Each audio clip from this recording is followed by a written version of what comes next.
Charlie Gaulin. I'm going to do a demo on a painting I already did and try to replicate it again.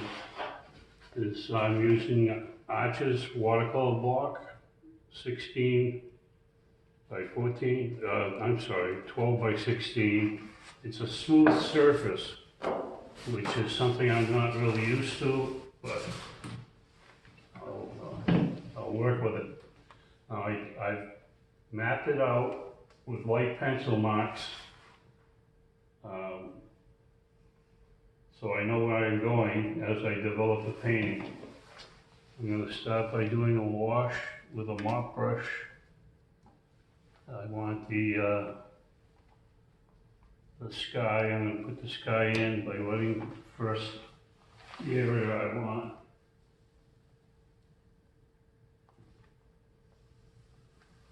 I'm also working on this little easel, table easel.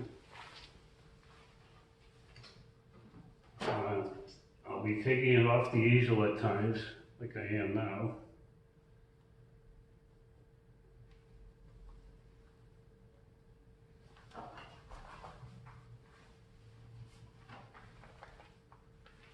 I'm trying to see where I put the water, and I look for a reflection of the water on the paper. I don't know if you can see that the shine of the water.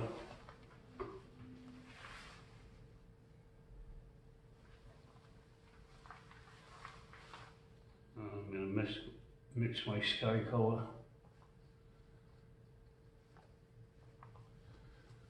I want this very, very light, so I'm using quite a bit of water. You know, I've already wet the paper, so that's going to help.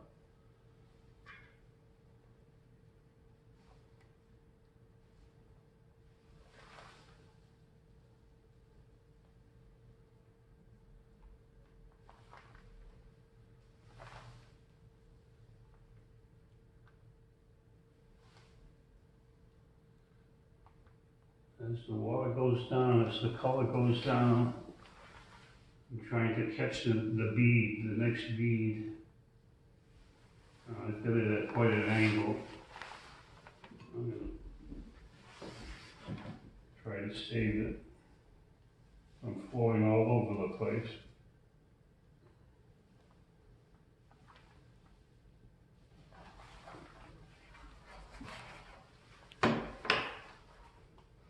When I'm moving the block like I am now, and you probably can't see what I'm doing, but I'm trying to let it flow in the wet. If I hold it straight up, it'll just flow right down the paper, and I don't want that yet. There are times you'd want to do that, but I don't want to do it now.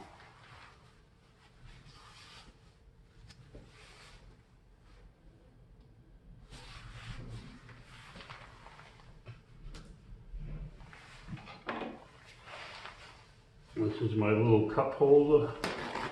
I don't know if you can see that, but it's very good. I'm going to go the opposite way. I'm going to do the bottom of the painting in blue.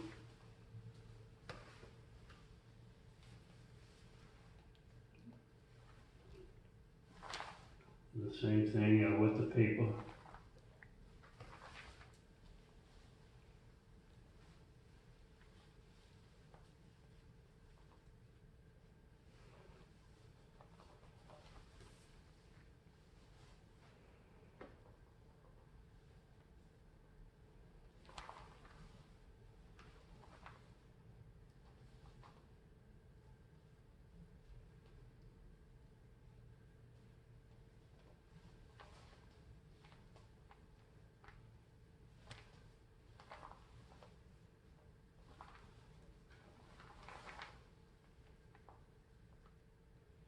I wet the paper so it's kind of ready for the color. It'll help dilute the color.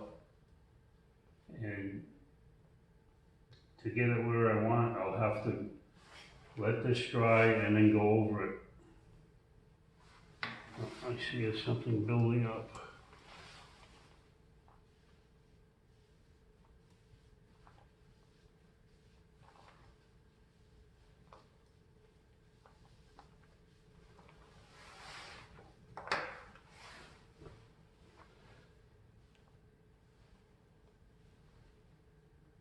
You usually want to build create a good sized puddle because I'm covering a lot of ground here.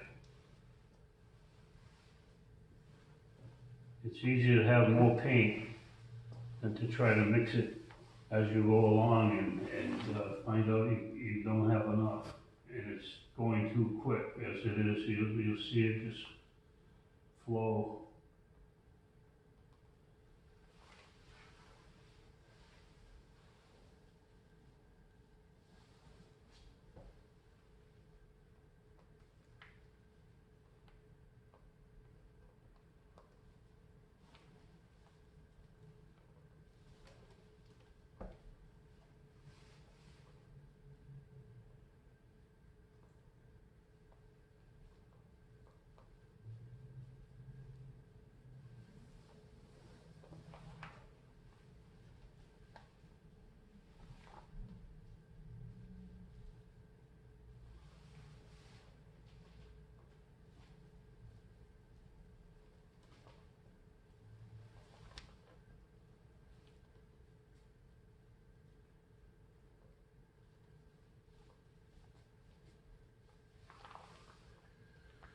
No.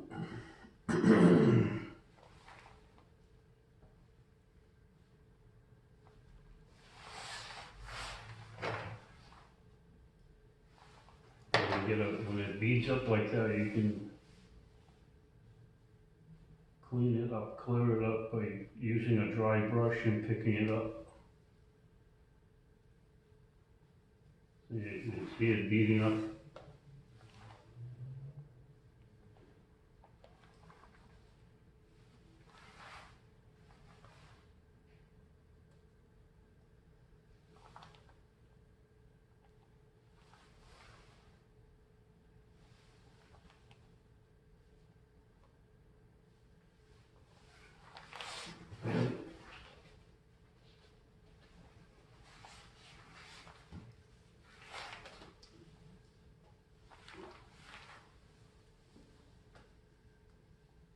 So I'm cleaning off that edge of the buildup of the water and color.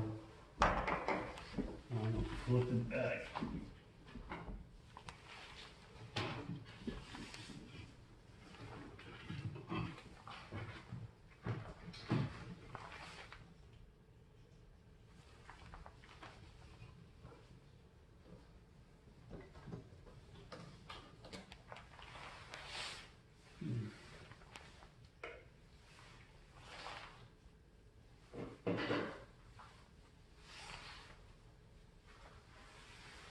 And I'll go over my sky a little.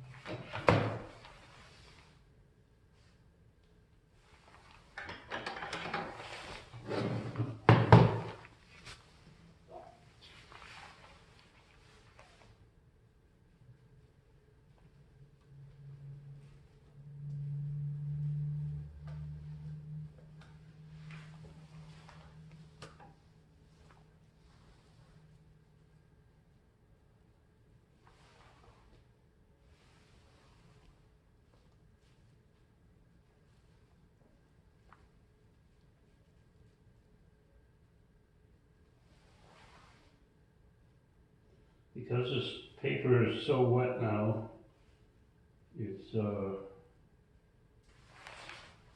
running down the paper faster than I want, so I'm laying it flat to try and control it.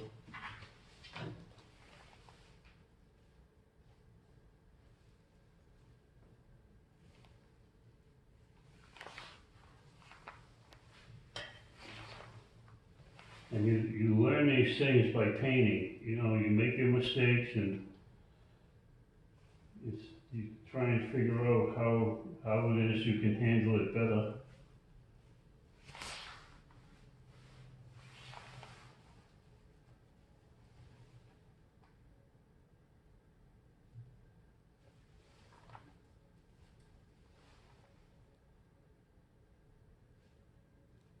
This is the water, I'm working in the water now, I don't know if you can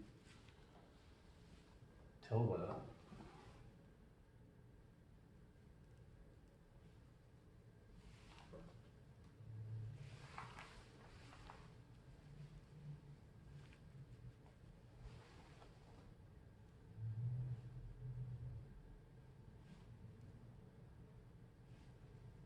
Any questions? Yeah, absolutely. So, Well, we don't answer questions. how long have you been painting? Uh, I'm really painting since I was about 19. I mean, I've drawn a lot. I've drawn since, like most of us since we were little kids. Mm-hmm. But I started getting more serious later in life. And So is watercolor, would you say, your main form of art, or? yes, I went with watercolor. I have trouble with oil, the fumes, the turpentines, and so I went to watercolor. And I like it. So you're talking about like the smells of the paints and Yes. in the oils, so Yeah, the solvents are kind of heavy. Not everybody can take them, myself included. For some reason now I do better with that, but when I initially started out, I couldn't do it. If anybody's been in a high school art class and there's, the mineral spirit, the regular turps, the old turps, they can tell you how it smells. right.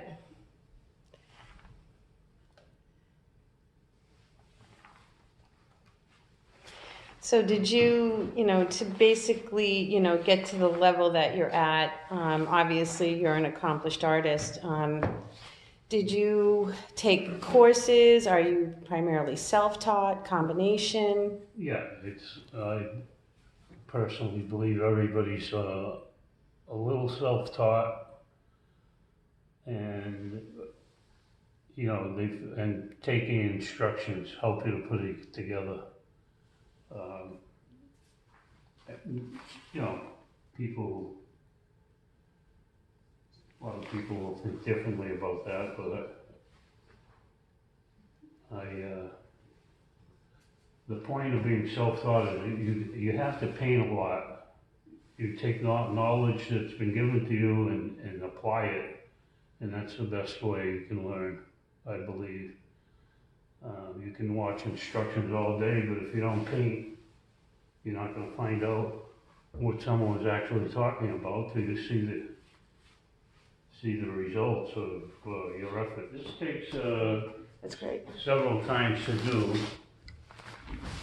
to layer up the value and make it darker. So I gotta catch that line, that bead.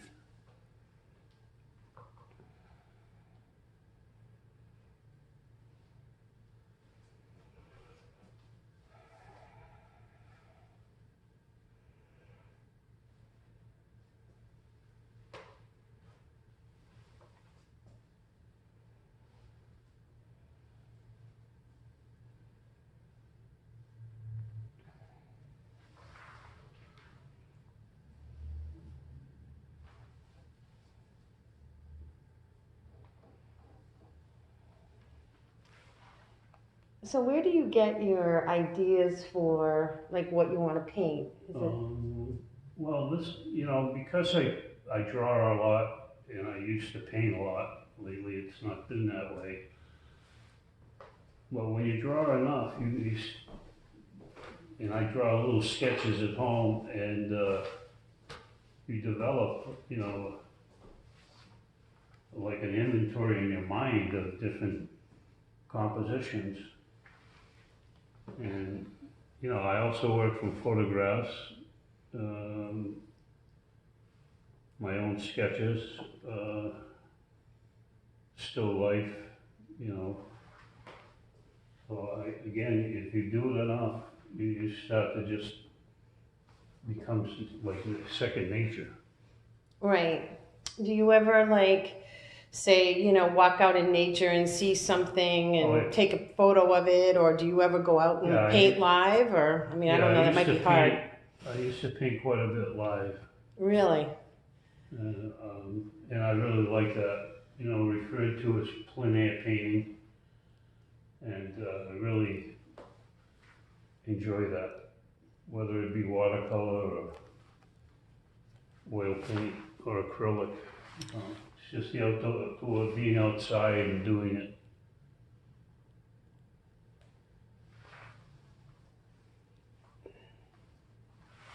Okay, I'm gonna try and pick some up.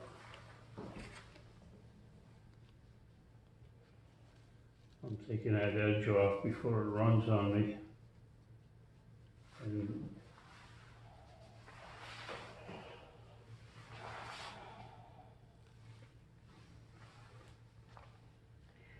so it really is a combination completely of paint and water. So you really are working a lot with the water and making it. yes, and this I am. I'm layering up and building up.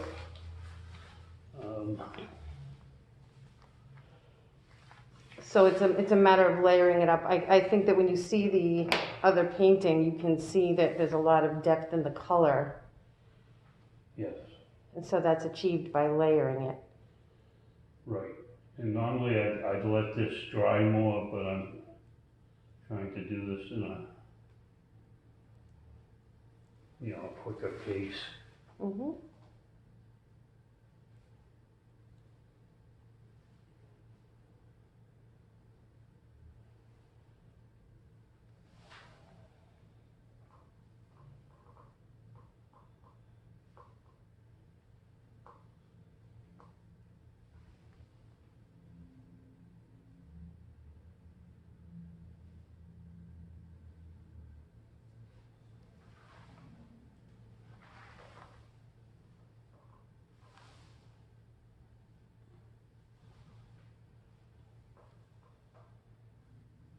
So in painting, you know, you're thinking of shapes, and you gotta think of value, dark and light.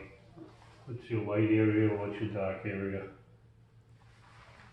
On a scale of 0 to 10. You know, now this stuff I've done a lot, so I kind of have it in my head. Beginners tend to, you know, that's another part of the challenge for them, is to get used to creating value. And how value will convey what you're trying to convey.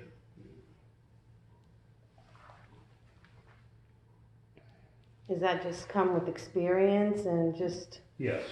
continuing Again, to it's like, paint? you know, I could talk about it, you could read about it, instructions, and that's how we start. But you have to do this yourself to really understand how it works. I'm gonna have to let it dry again. I put this on a radiator to let it dry a little bit. Try and, Can you take it off and kind of show it to the camera a little bit so they can kind of see where we're at? have That's control. That's great. So, you know, notice nothing's running down on its own. Right. And I'm gonna work in reverse and get it upside down on the ground. Okay. Okay, we're back from trying it a second time. And with the back of my hand, I can tell it's a little, very little dampness, which is what I like. Because the touch of your back hand, you can feel the coldness. And the reason the back hand is to avoid using your palm because of oil and fingerprints. So Well, that's a good tip. now I did the sky, I did the groundwork, went around my area of water. This is just a puddle and a little brook-like. And now I'll bring in the trees.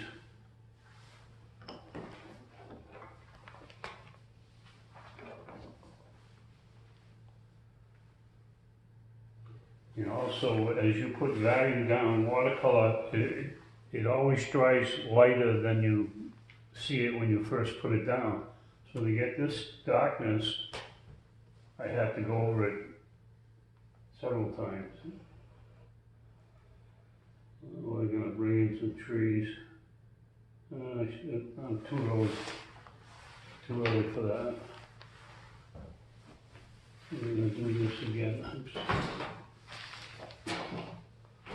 I'm gonna go upside down again.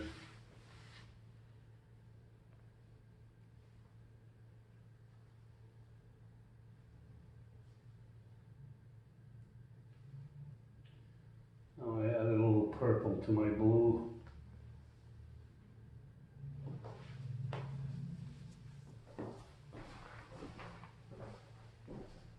Should I turn this upside down so?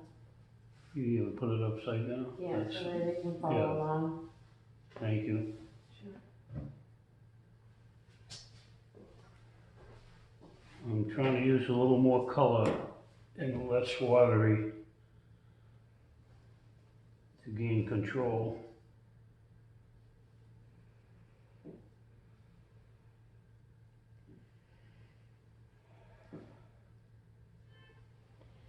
So, how does it work as far as like, you know, the different brushes? Like, I'm not sure if that was if you're using a different brush now or. Actually, I'm using my mop brush for the big washes. And this, my round, I forget what it is. It's probably an 8 round. When I need to mop up and when I need to kind of get a finer line. I'm trying not to lose my puddle. And when you turn it upside down, you can confuse yourself, so you have to remember what you're working on, stay focused. This is what I'm doing with the painting I'm working on. I'm turning it upside down, and I'm going to work darker, more value, deeper value, and let it blend down as I go along. That's great. So, I mean, obviously, you know, we're going all through a challenging time with COVID-19 and people are at home and kind of stressed out and isolated. And can you speak a little bit about this as far as like, does it help with reducing stress and is it calming? It took me a while and to enjoy it. I enjoy art, I enjoy drawing, you know, I love to look at other people's work. But, you know, when I first started, this was really, it's a battle, you know, so it can be stressful at times, but we try to realize that you build this up, you know, you can't put, there's so many paintings I've done where it looked like they weren't gonna work, and by thinking and keeping at it, they developed and they came out pretty nice. I'm putting all these washes down so that when I do the trees, I don't have to paint them. If I did the trees first, I'd be interrupted on the washes. I have to paint around objects, Mm-hmm. and I'm trying not to do that. Because my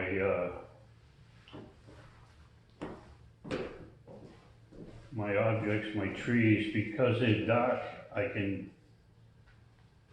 put them in last, or next to, the end, toward the end.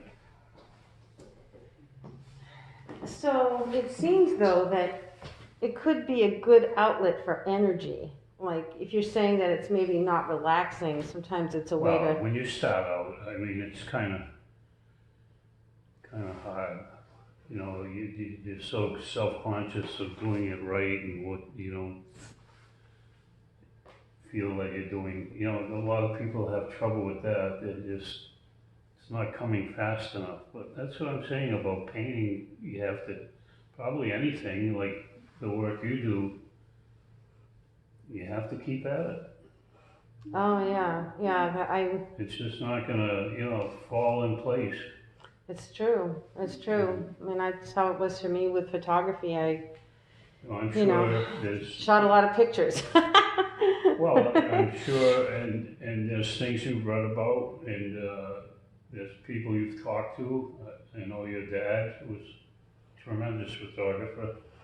Yeah, and he taught me when I was very young, actually how to shoot film. Yeah, and Yeah. that's the greatest way to learn. I mean, if you're a kid and you don't worry so much about what other people think, and you have an adult that's experienced, he can show you a lot, and save you a lot. But on your own, still, again, on your own, you have to do it and live with your mistakes and try and learn from them. And I think that's about almost any job is like that.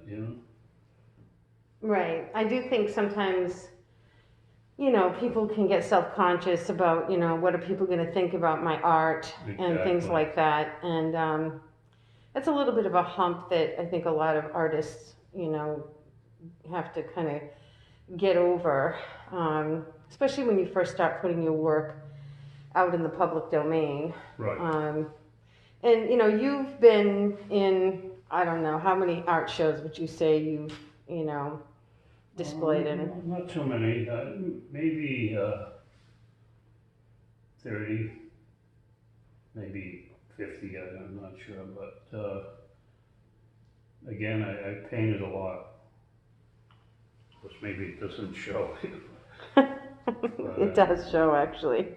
Obviously, you're well known in this area, and at the Ruth Wells Center for the Arts, you're the artist in residence here, and Well, that means a lot to me to be part of Ruth Wells. I mean, she was very receptive to artists and in the arts. A lady like Virginia Gunther was very good to artists. Maureen Prokost, and these people were very kind to me, and I try to keep at it. And it's my way of paying back. Because some of these people that believed in you, whether it's me or my friend Pierre or Simone, they all need encouragement and a place to support, a place to start. And the cultural center has been that way for a lot of people that are into art. yeah, absolutely. And we're always trying to bring that to the public. The kids program is just a very nice program. It's very successful every year, and actually Simone's going to be coming in a little bit today, and we're going to be shooting some video of some things that she wants to do. And Simone's very good with the kids, and it's a lot of work on her part. Try to keep up with them. Yes. that's another challenge. You They have that, all that energy to channel, and I guess that's what I'm Exactly. referring to, is I think that, you know, sometimes when you're doing your craft, there's a certain amount of, stress. You're trying to get everything right. I know that's the way it was for me with my camera settings and light and trying to, manage all of that and get a good shot in the end. But it is a great outlet for energy, and when you can get kind of like in the flow. I mean, do you feel that way? Do you feel that when you're painting, I mean, obviously I've got you on camera today, but do you feel that, sometimes you just kind of get into a zone I'm sorry, what? where you kind of get into a zone, Oh, like yeah. where you're just kind of, No, Like- we do talk about that, a zone, and when you do get into it with that, I mean, that's where you wanna be. nothing like it, right? Yeah. You can't buy it. You can't buy it. I know. So it's a certain, when you kind of have worked through, like, understanding the values, working with the water, drying it, Right. and you get into that experience, then eventually you can Things- work into the zone. Right, and as things start to click, all of a sudden you're doing things that you've practiced, and, one time that you get it right. And when you start to put it all together in a zone, I mean, I've heard several artists say this, myself included. So all of a sudden it's like the painting painted itself. Right. It's like I can't, sometimes I look at them and I'm like, I don't believe I painted that. I'm not sure, whether it's a higher power involved, or, you just all the knowledge came together at one time. Right. And so, yeah, you're saying higher power, it's almost like the energy of It's the art is flowing through It's a you. spiritual thing, Yeah. For me, Yeah, no, I definitely feel that that's an element. you Absolutely. go into nature sometime, you take a walk, you sit at the, Westville, and, you just feel right with the world at that moment. And same with this. And I'm sure it happens to musicians Mm-hmm. and photographers. And, Yeah, I definitely get in the zone when I'm doing shoots. No question about it. It's certain flow. something that you'd like to, capture in a bottle and have it when you needed it, and, but again, I don't know if we go back to painting just to try to capture that. Yeah, It's a great feeling. yeah, it can be almost addictive. Once you kind of Right. feel it, then you're like, wow, I want more of that. And I used to say, that when I'm actually on a shoot, that I feel more alive and I feel like I can breathe, which really doesn't make logical sense unless you understand Right. the zone and kind of getting in with the flow. Yep. And I think a lot of writers, I think that happens.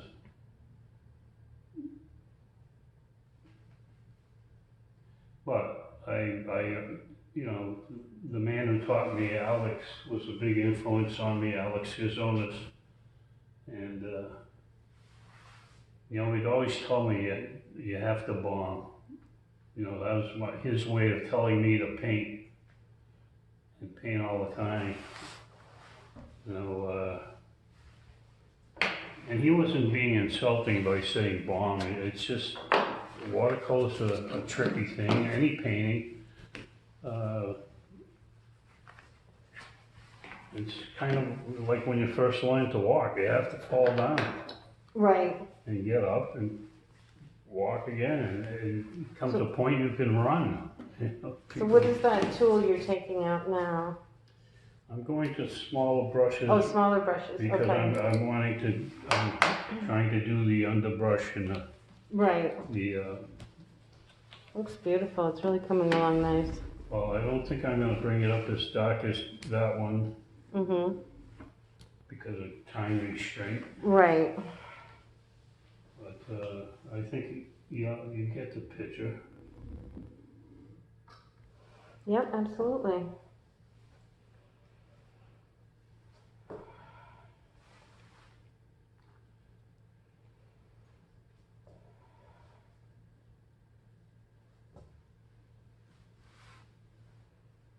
Uh, So you're kind of adding in some of the, Now this is the foreground, and I'm trying to put like brush in, right, and with a, darker. Things usually, as they recede, they usually get lighter and similar in value. And up here I'm trying to push some contrast, although the values are very close.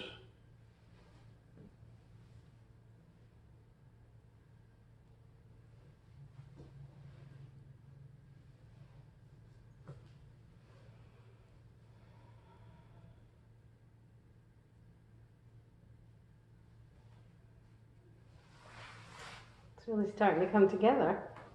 Right, and this is, I'm trying to tie it together now, the value and the overall shapes.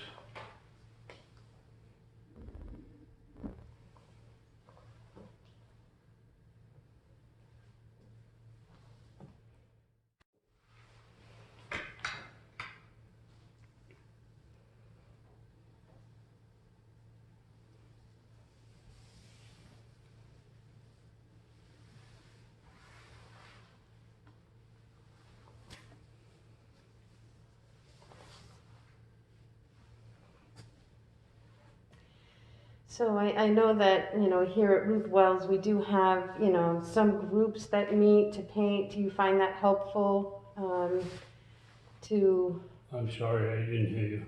I know that at Ruth Wells, we have, different groups that meet for painting and things like that. Like, do you find it helpful to work with other artists in that type of setting? Yes. Now that you mention it, we normally meet on, I forgot, Wednesday? I know we're not in session now because of COVID-19, but it's usually on Wednesdays. Is that at 1 o'clock Yeah. or 1:30? 1 to 4. 1 to 4. And we have about 8 people that show up at different levels of artistic ability, and everybody works a little different. We like to see what other people are doing, and also, help each other out and encourage each other. And it's always fun because everybody's different.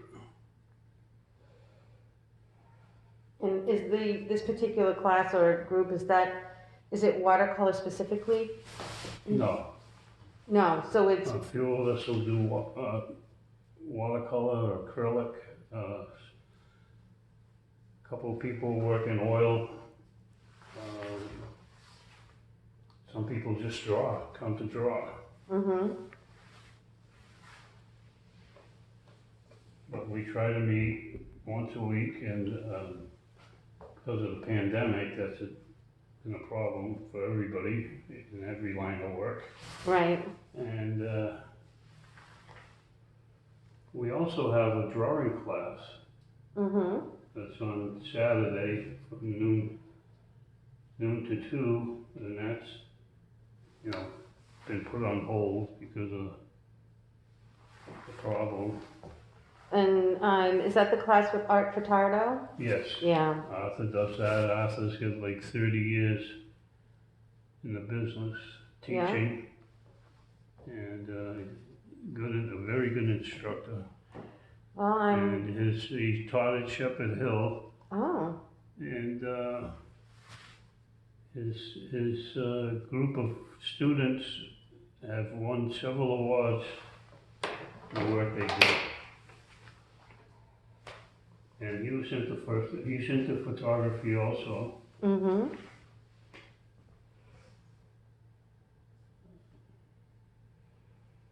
Several people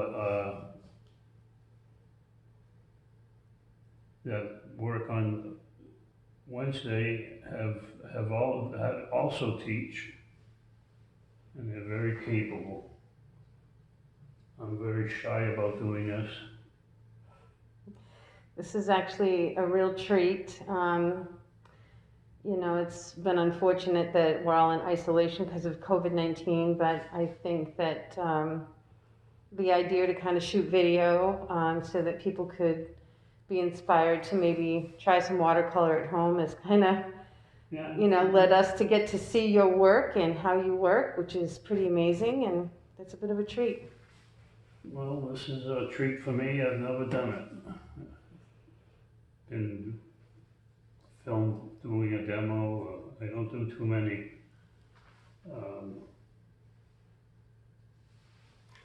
Well, it's coming together nicely. It looks really, really good. But I gotta say, this is another challenge, and it's very interesting. And thank you for asking me to do this. Sure, I'm really glad that you agreed to, and I'm also hoping to get Art Furtado. I have been in contact with him. He'd be excellent. Yeah, Yeah. yeah, and also Simone.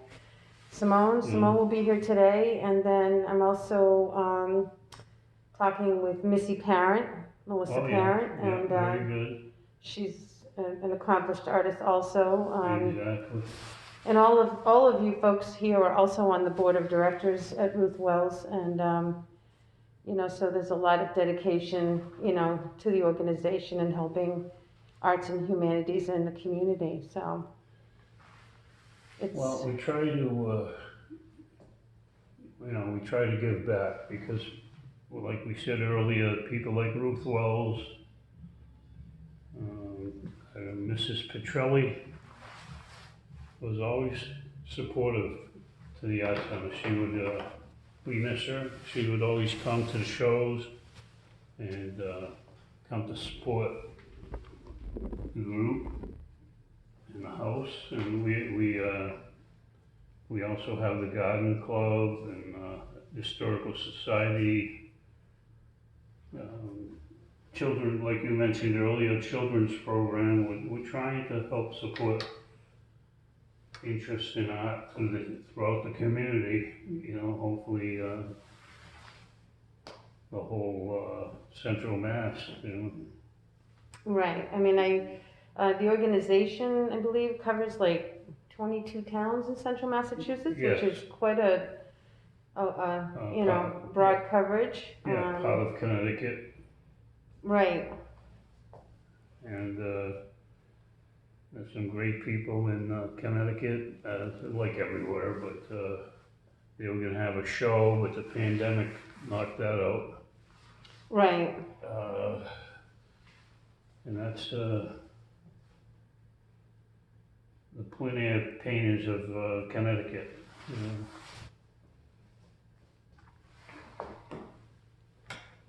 Well, it's really coming together.